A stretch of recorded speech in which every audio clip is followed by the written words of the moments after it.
jadi di sini tuh ada perusahaan jasa akuntansi publik, Dewi Akuntan. Pada tanggal 1 Desember, Dewi menyebarkan uang tunai senilai 100 juta rupiah sebagai modal awal. Pada tanggal 5 Desember, Dewi membeli meja, kursi, komputer secara tunai senilai 10 juta rupiah.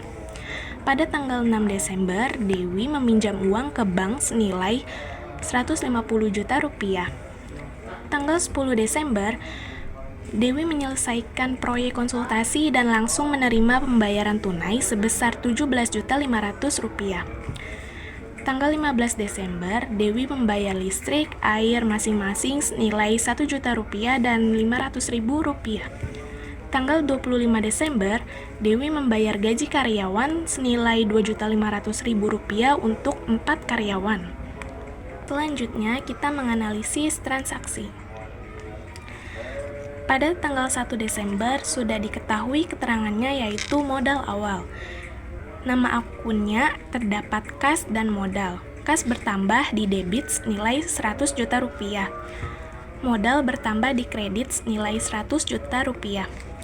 Pada tanggal 5 Desember, sudah diketahui ia membeli peralatan kantor. Nama akunnya ada peralatan dan kas. Peralatan bertambah di debit senilai 10 juta rupiah. Kas berkurang di kredit senilai 10 juta rupiah. Pada tanggal 6 Desember, diketahui ia meminjam uang ke bank. Nama akunnya ada kas dan utang. Kas bertambah di debit senilai 150 juta rupiah.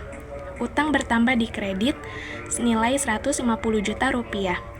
Pada tanggal 10 Desember, diketahui keterangannya ia ada pendapatan jasa konsultasi. Nama akunnya ada kas dan pendapatan jasa. Kas bertambah di debit senilai 17.500.000 rupiah. Pendapatan jasa bertambah.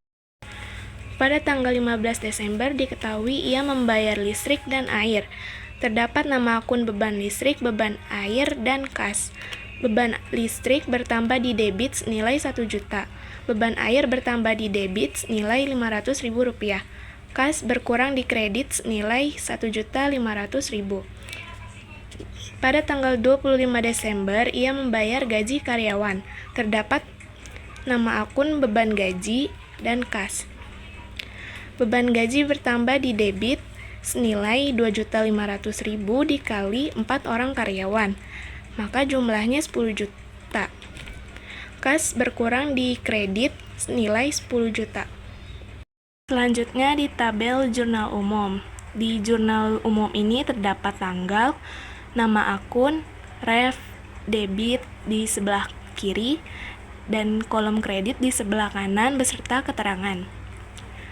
Transaksi debit diletakkan di kolom debit, dan transaksi kredit diletakkan di kolom kredit. Setelah semua nominal transaksi telah diletakkan, lalu kalian jumlahkan. Selanjutnya kita ada di tabel buku besar. Untuk di tabel buku besar ini kita mempunyai nama akun itu 8. Ada kas, terus utang dan peralatan, pendapatan jasa, beban listrik, beban air, beban gaji, dan yang terakhir nama akun modal. Selanjutnya itu ada tabel neraca saldo. Di tabel neraca saldo ini terdapat kolom ref, nama akun, kolom debit di sebelah kiri, dan kolom kredit di sebelah kanan. Di nama akun ini kita mengisinya itu sesuai dengan yang sebelumnya yang di buku besar tadi, dari yang pertama hingga yang terakhir. Di sini ada kas, utang, peralatan, pendapatan jasa, beban listrik, beban air, beban gaji, dan juga modal. Di nama akun kas jumlahnya itu terdapat di debit senilai 246 juta. Di nama akun utang jumlahnya itu terletak di kredit senilai 150 juta.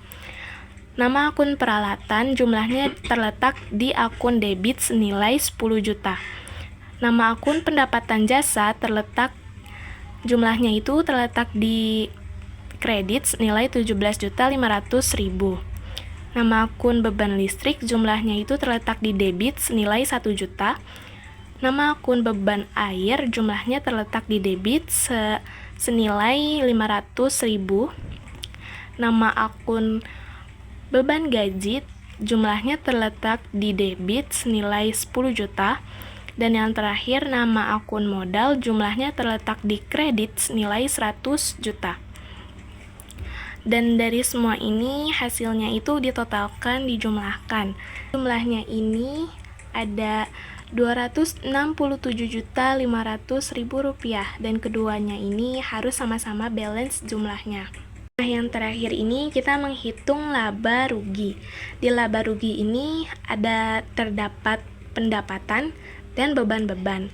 Di pendapatan ini hanya ada satu transaksi pendapatan jasa, yaitu nilai Rp17.500.000. Di beban-beban ini ada 3 transaksi yang dilakukan, ada beban listrik, beban air, beban gaji. Beban listrik nilai Rp1 juta, beban air senilai Rp500.000, dan beban gaji senilai Rp10 juta. Jadi ini dijumlahkan menjadi Rp11.500.000.